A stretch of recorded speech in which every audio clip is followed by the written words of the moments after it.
Some leaders leave footprints, others leave libraries. You're tuning into the Authors on Mission podcast, where industry giants become literacy legends. In every episode, we talk with authors who turn their brilliance into books that transform lives. I'm Danielle Hutchinson, your host and Chief Creative Officer at Authors on Mission. Welcome to your authorship experience.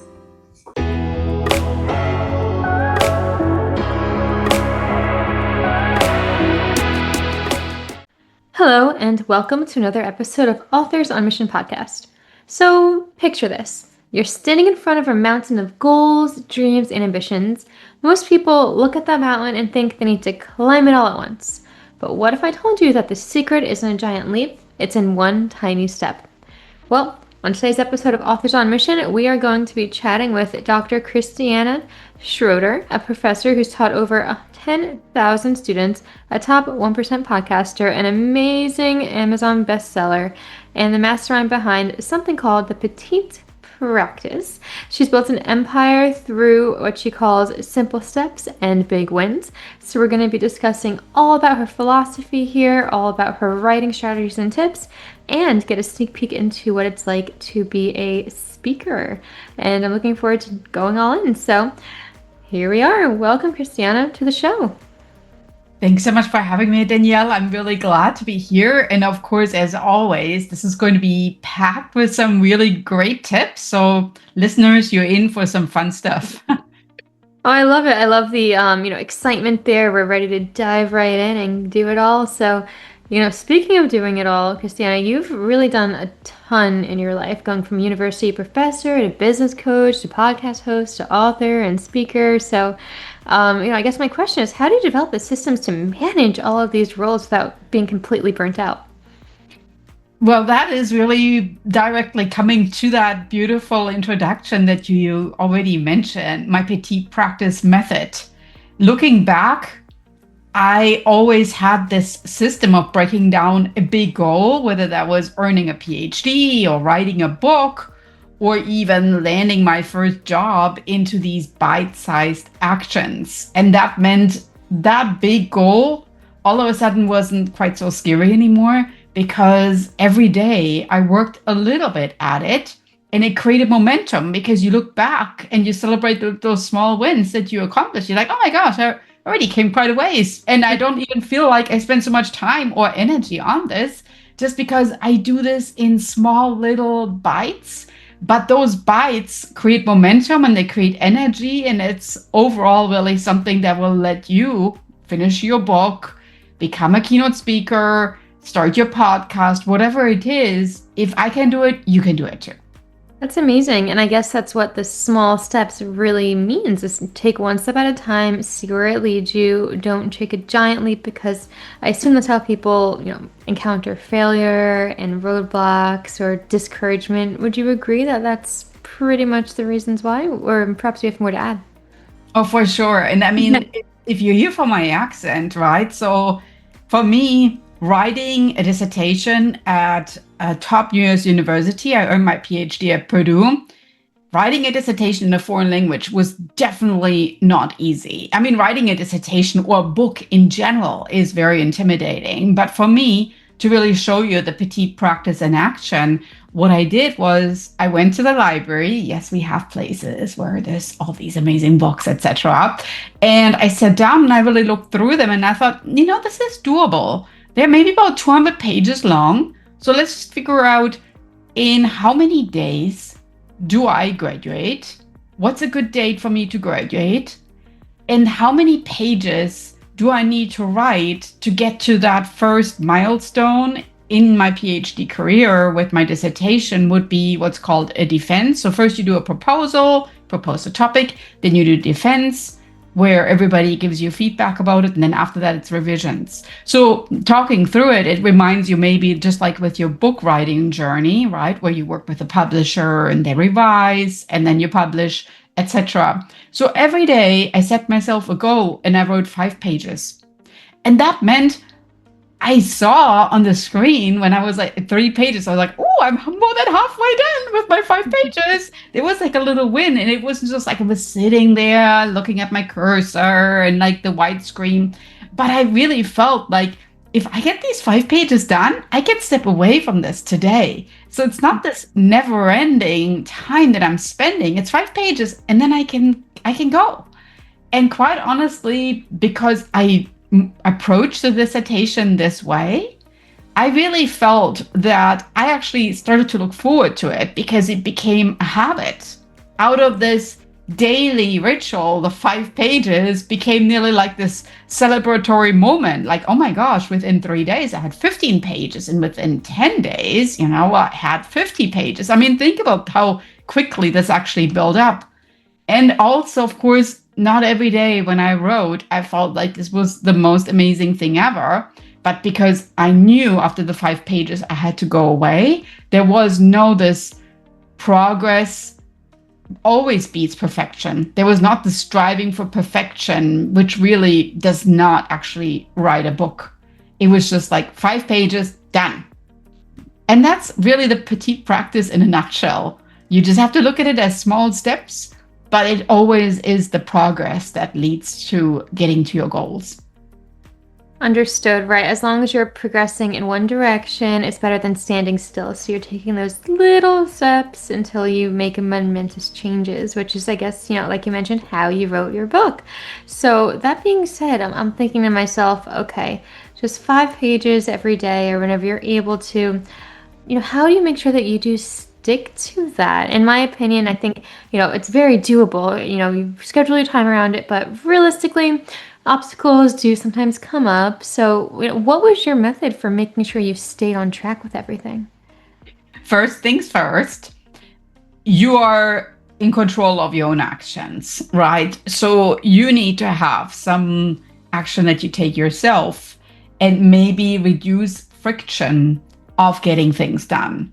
So if you want to write every day, I mean, you maybe create a workspace that is easy for you to get to every single day. So you don't want to make it complicated, like your laptop isn't charged, or maybe your laptop is in a bag and then it's not charged. So you need to have a workstation that's work ready and maybe even beautiful. So you could add like some little plants or some, like when I look above my screen right now, I have a picture of my children right there.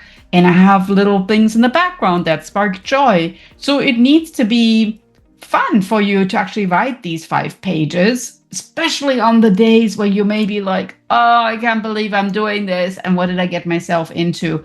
And then you're getting into that energy of this space that you created for you, which is like, your little haven of writing. Like your wellness just comes from being in there and you just feel it. It's like there's productivity oozing out of everything. And you're like, okay, no, actually, this is a space I want to be at. For the next 5 pages, I'm going to be in this space. I'm going to write. So that helps a lot. Creating a dedicated workspace. And it doesn't even have to be a full room. It could just be a desk in another room. The second thing that helps a lot is maybe like making motivational notes in other places of your house. That could be at the mirror, that could be, at the fridge, somewhere where you're getting ready, like you can do it, or creating like a mantra that you repeat yourself on those days when it's tough. And then lastly, of course, you also need to think about what is your most productive time of the day to enter that workspace. Is it the morning? Is it the afternoon? Is it the evening? Because we're not all plugged in the same. So some people are very productive in the evening and some others are in the morning. So you need to seek out a little bit about yourself. When is it really that I want to write these 5 pages? And then maybe even dedicate some calendar entry to it. I like that. I think the one thing that resonated with most out of everything you just said, which, everything was very insightful and, meaningful when it comes to writing, but I like that you emphasize the energy of the space that you're creating for yourself. It's important to make sure that you're writing in an environment that's, unique, but also makes you feel comfortable, that's productive. And, even like the trinkets, I've been looking at them in the background of your call right now, and I can see, you got the little plant life, some inspirational quotes, other books to inspire you. I mean, same thing, I've got my figurines and my books, so definitely helps, boost creativity. That's an amazing thing to think about. So I'd like to segue a little bit into the books itself.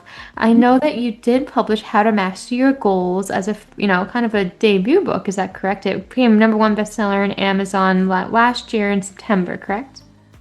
Yes, I chose the day of September 9th, 9/9/2024. And I just wanted to get it done on that 9/9 because 9 is one of my favorite numbers. And so I calculated out how many pages do I need to write to get to that publication date. Understood. Well, hey, that's amazing. I'm glad that you filled out your schedule a little bit each day and you made it happen. So that's just incredible. So all of that being said, then, I'm wondering if you can walk us through it a little bit, right? How to master your goals. Does it relate directly into the Petite Practice and the workbook that came out as a secondary book? Yeah, so actually, the book itself incorporates the whole learning of if we really want to understand something, we frequently need to do it with our hands. So the hands will really connect the brain to the heart. I always say, if you're really applying it, all of a sudden it really clicks in your brain. You're like, oh, that's how it works. And then you might even remember it. So my book is a compilation of worksheets, and it's truly a petite practice because you can just do one worksheet at a time. You can do a couple of them. So you don't need to spend a ton of time. 15 minutes is an amazing amount of time that will help you master your goals. And it's, of course, visually attractive. So if you open the book, the worksheets are fun, but there's also, of course, word searches in there. There are little quizzes in there. There's even like a point where you feel you're learning more about yourself and how you can master your goals than just going through and checking the boxes. You're really like, oh, actually, yeah, this is kind of cool. And this has always been my goal. So maybe I should really go for it. So it's also an empowerment journey. I like that. It is an empowerment journey. That's an amazing way to, describe it. It's also very interactive too. Specifically for the Petite Practice worksheet, I was, glancing around it a little bit, and I can see that each worksheet's kind of designed to be, bite-sized chunks, kind of like your main philosophy. So how did you decide what was going to go in the book? I'm sure there was a lot of, is this going to be small enough to fit into the small bite size? Is this particular practice better than another? What was your strategy for picking them out? Yeah, as you introduced me in the beginning, you mentioned I taught about 10,000 students in the classroom. One day I sat down and did the math, and it's an incredible number of students that I've taught.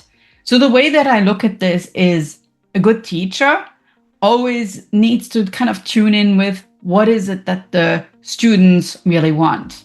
So the book very much is designed on what my students told me they would enjoy in a book. So I intentionally don't call it a textbook. Even though it has text in it, it's not like a regular textbook that is very text heavy, but it also has graphic elements in there, and it has interactive elements in there because I want to tap into the three different types of learners. There are some learners that are really good in reading things and remembering things, but there are other learners that might want to listen to it. So there's also an opportunity for you to actually listen to some of the content. So there are barcodes and you can scan it and you can listen to it. And there's, of course, the kinesthetic learner, the experience with the word searches, with the quizzes, where you really hands-on. And then, of course, the word searches as the worksheets themselves. So I know that as a good teacher, I listen to what my students want, and at the same time, also make sure that I meet them where they are right now with regard to their learning journey. And we all have those days where maybe we just need a good word search. And that good word search is, of course, based on the content you just read in that particular section. So that's really how I looked at this. I was like, what did I learn here over the past 2 decades of teaching? And what did my students really tell me that they enjoy? Let's just create something that meets them where they are and create something that sparks their joy in the classroom. They're hard workers, so I want to create something that's going to fuel their potential. Yeah, definitely. And as an author, as a writer, you do need to think about what the audience really needs, what your reader needs. And clearly, by thinking of them as your students, as you just mentioned, that gives you a great insight for what they might be looking for next, and giving them things to apply your teachings right after the fact through these worksheets and these templates and these activities. So that's great. And what I'm noticing, is that you actually do integrate all different areas of your life in all in everything you do, right? You're drawing upon your teaching knowledge, you're in the writing process, but then you're also taking that and you've been expanding yourself even more so than just writing a book. You're actually adding in QR codes where people are listening to your content, which is one incredible, strategy, I think, for any author. But beyond that, you're also building your speaking career. So that's some really incredible stuff. I'm wondering if you want to give us a little bit of insight on that. Yeah, I would say the turning point in my career really came when I started to realize the classroom is really only limited to people that can enroll in my class and physically be here and take it. And I thought, well, not all people can come here to California and enroll in my class. So how about I record some of the content and post it as a podcast? And that was the birth of my top 1% ranked Happy Healthy Hustle podcast. And then from there, I thought, well, I'm also recording, of course, the audio and the video. So why don't I maybe share it on YouTube? And then I shared it on YouTube. And then I got so much great feedback about people telling me, oh, I like these bite-sized little videos and they really make my day and keep going. Then I thought, well, maybe I need to compile them all together. And then came the publishing after that, to where I compiled some of the podcast episodes and created more content based on the feedback that I got and made those worksheets out of it. So people listen to the podcast or they view the YouTube videos and then they can apply the knowledge themselves, because all or most of my podcast episodes are how to overcome fear of public speaking or how to create a winning podcast, etc. So they're very hands-on, learning based, and the worksheets then help you and work through that knowledge. And then lastly, of course, I thought, well, here comes now the thing. I can really only be as good as a teacher if I actually do it myself. And if I want to be teaching them how to overcome fear of public speaking, I need to be a public speaker myself. So I applied to various stages, and I'm going to be actually sharing my knowledge about the Petite Practice in August at TED. And I'm really excited to be a TEDx speaker. I always wanted to do that. And some of my students actually going to be there, as some of my clients, some of my colleagues. And it's going to be a really amazing journey to start this TEDx journey now. No, that is honestly something to be so proud of. So many authors out there are striving to do the same thing. And even if you're not everybody, speaking engagements, podcasting, it all just amplifies your brand and expands your reach even more. And Christiane, that's exactly what you're doing now. So congratulations, virtual applause so far. Thank you. So yeah, I mean, everybody here then should definitely put it on their calendar. Be sure to check it out when it's live. I'm wondering if you'd like to share exactly where we can get in touch and find the links to that. Do you happen to know now, or is that something we should be on the lookout for? Yeah, so look out at the TEDx. It's going to be in Folsom, California on August 16th. And of course, it will be in the general TEDx YouTube channel as well. I will probably share the link as well. And follow my social media so you can also look at this amazing talk. I can already tell you now, audience, I'm going to be crying when I'm giving the talk, because whenever I practice it, I get really emotional. And that's probably like another petite practice, that you always need to feel you're sharing something of yourself, whether it's teaching, whether it's podcasting, whether it's speaking. I want to actually honor the time that people give me. And I want to share like some specific fact about my life that I maybe overcame some transformation. So in this talk, I'm going to share quite the transformation, and I'm definitely going to be crying at the end because of that. So you can't miss that video where I'm breaking out in tears at the end. That's incredible. And, if you are breaking out in tears, it only means that it, has a lot of value to you. Okay. You're passionate about it. It means beyond anything else to you. And to everybody else, that means they'll resonate with it more. So that's some great stuff. I'm wondering if you'd like to share some insights about what you've been doing to prepare for your TED Talk in terms of writing the speech itself and practicing. A lot of authors right now are also trying to get into speaking engagements. So perhaps you have some tips. Yeah, I think with regard to speaking engagements, frequently we have that goal of the TEDx talk, and it could be your big goal, right? So what Petite Practice gets me there is things like, starting on smaller stages. And it could even be as small as like giving talks to your family at family events, right? At the next barbecue or Thanksgiving dinner, become more comfortable with being a public speaker. And then, of course, just sharing it with other people that you want to be a TEDx speaker, because a lot of it is also just repeating that to yourself or to others, that is your big goal. And then you can work from there, maybe some writing groups or conferences. Maybe there's some Toastmaster presentations you can give. I used to be a Toastmaster myself and absolutely loved it.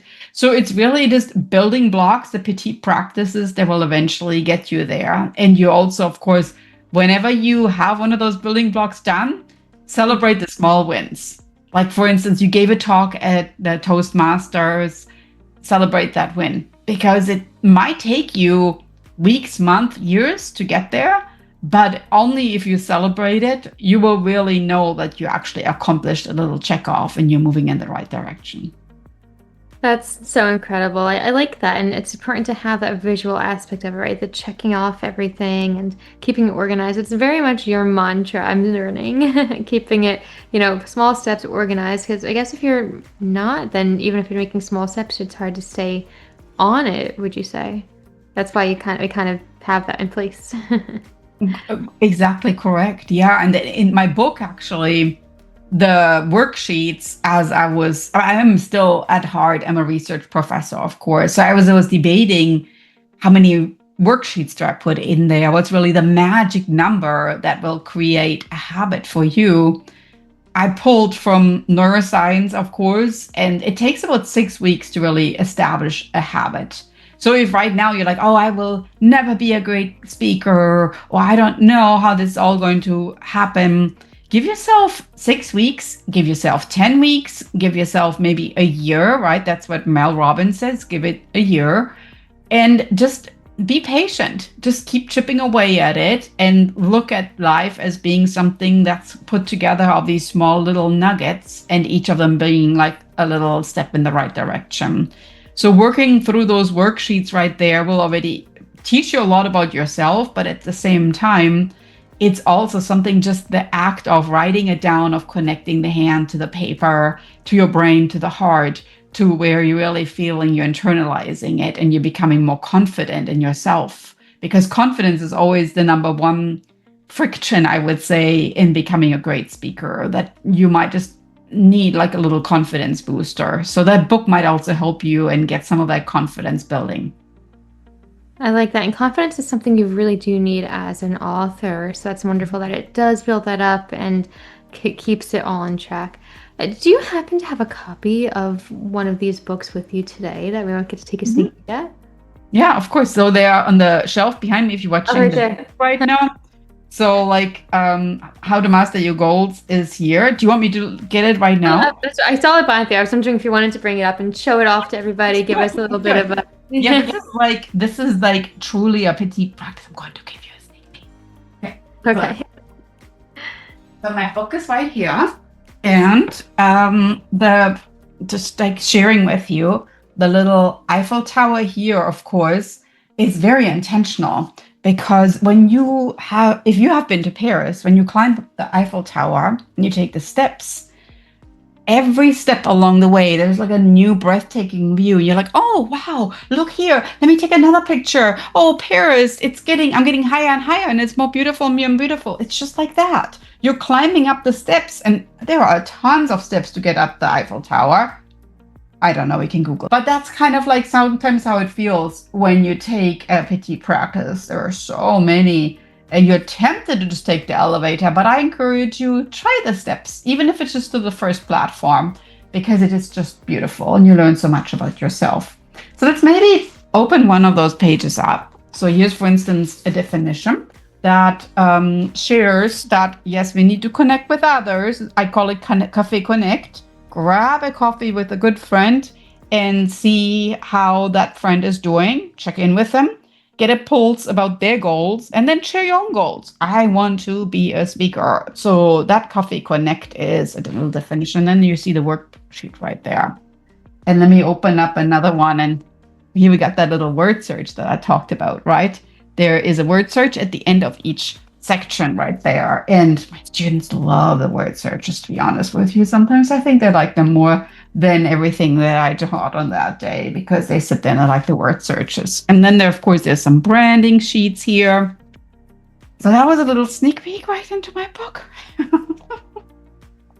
That's beautiful. Thank you so much for sharing that with us. It's amazing. And so everyone, yeah, I mean, that's a wonderful way to present your book. It's, a beautiful cover. And so guys, yeah, I mean, to answer your question before, the Eiffel Tower does have a total of 1,665 steps to the top. So that book is, the cover right there is an inspiration for you to go ahead and take all of those many, many, many little steps so you can reach those goals.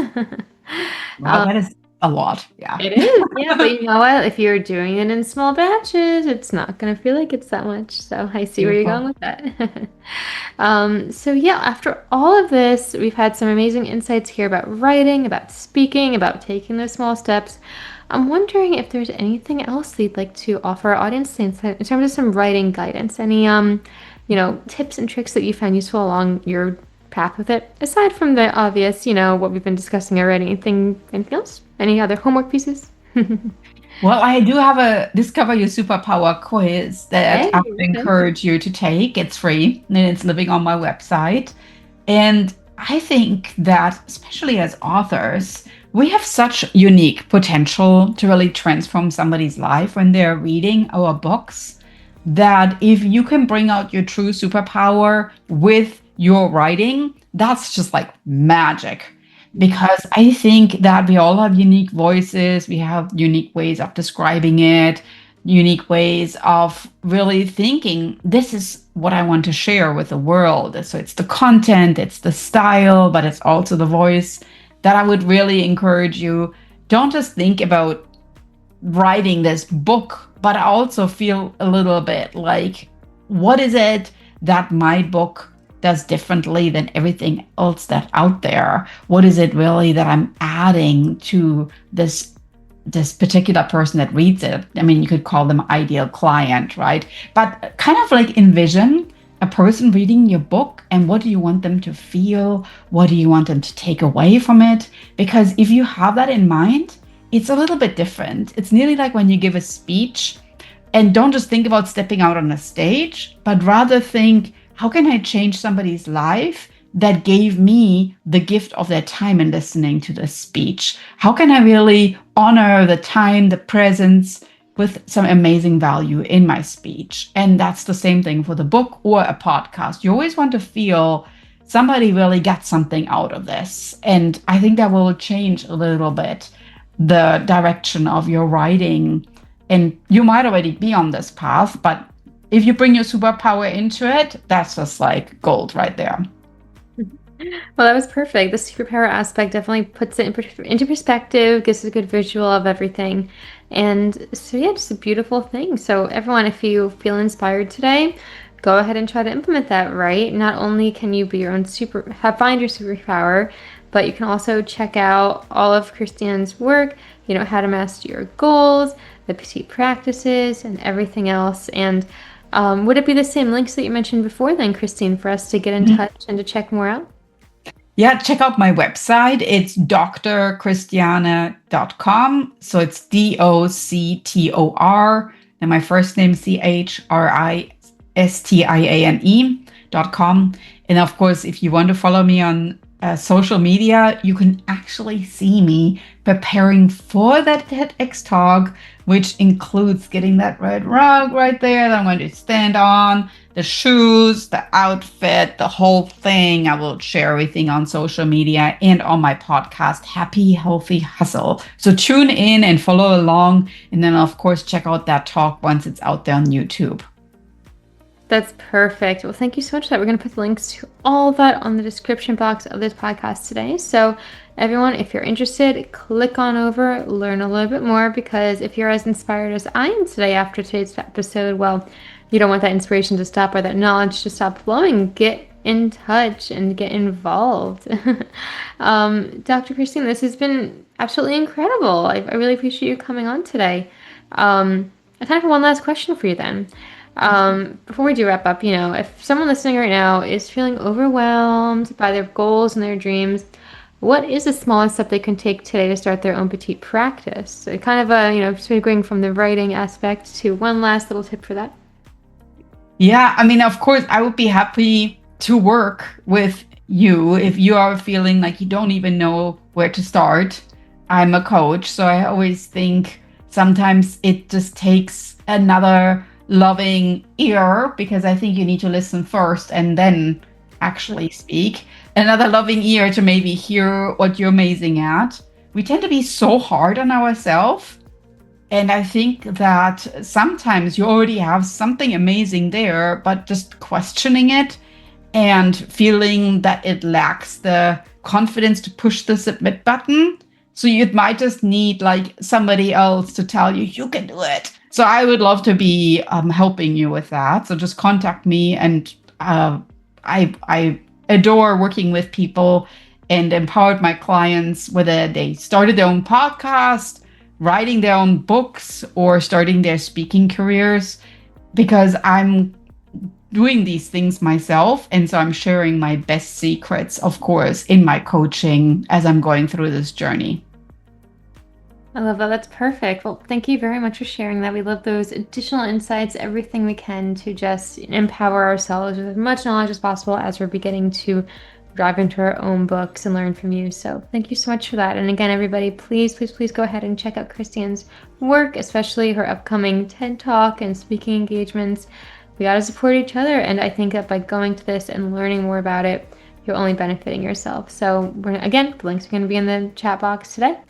And again, just remember that every expert was once a beginner. Every best-selling author started with a single word. So if today's episode resonated, again, check out the links, check out other episodes of Authors on Mission as well. And until next time, just keep writing, keep growing, and keep taking those beautiful tiny steps toward your biggest dreams. Christina, thank you so much for joining us today. It really has been quite an honor. Thank you for having me. And to the audience, keep writing along. You got this. I love it. I love it. Well, everyone, this is the Authors on Mission podcast, and your mission starts now. This is Danielle Hutchinson reminding you that somewhere, someone needs the book that only you can write. Visit authorsonmission.com to start your legacy. Until next time, keep leading, keep inspiring, and keep thinking in chapters. Have a great day.